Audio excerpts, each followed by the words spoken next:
ඔයා දැනගෙන හිටියද ලෝකයේ දරුණුම මකුළුවා ඉන්නේ ඔස්ට්‍රේලියාව කියලා.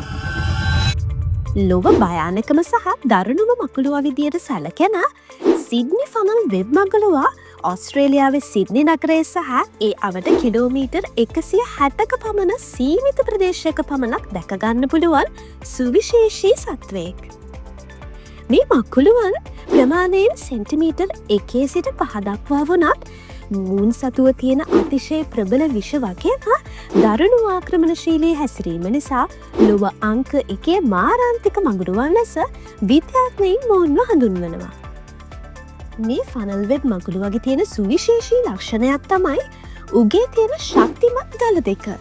මේ දල මිනිස් නියපොත්තක් හරි මෘදු සපත්තුවක් හරි විදගෙන යාමට තරම් ශක්තිමත්. සාමාන්‍ය මකුළුවන් වගේ නෙමේ. මේ මකුළුවන් තර්ජනයක් දැනුනමත් පලා යන්නේ නම් නෑ. ඒ වෙනුවට ඔවුන්ගේ පසුපස පාදවලින් නැගී සිටලා දල පෙන්නමින් පහර දෙන්න සූදානම් වෙනවා. මේ මකුළුවන්ගේ විෂෙහි අඩංගු ඩෙල්ටා ඇටරොකොටොක්සීන් කෙන රසායනිකය මිනිස් නාය පද්ධතියට ඉතාමත් ඉක්මනින් හානි කරනවා. මේට ප්‍රතිකාර නොකළහොත් පැය කිහිපයක් ඇතුළත මරණය පවා සිදුවෙන්න පුළුවන්. හැබැයි වාසනාවකට වගේ 1981 වසරේදී මේ විෂ සඳහා සාර්ථක විෂනාශකයක් හොයා ගන්නවා. එතැන් සිට මේ දක්වා වසර 40කට අධික කාලයක් තුළ මේ මකුළුව දෂ්ට කිරීමෙන් කිසිදු මරණයක් ඔස්ට්‍රේලියාවේ වාර්තා වෙන්නේ නැහැ.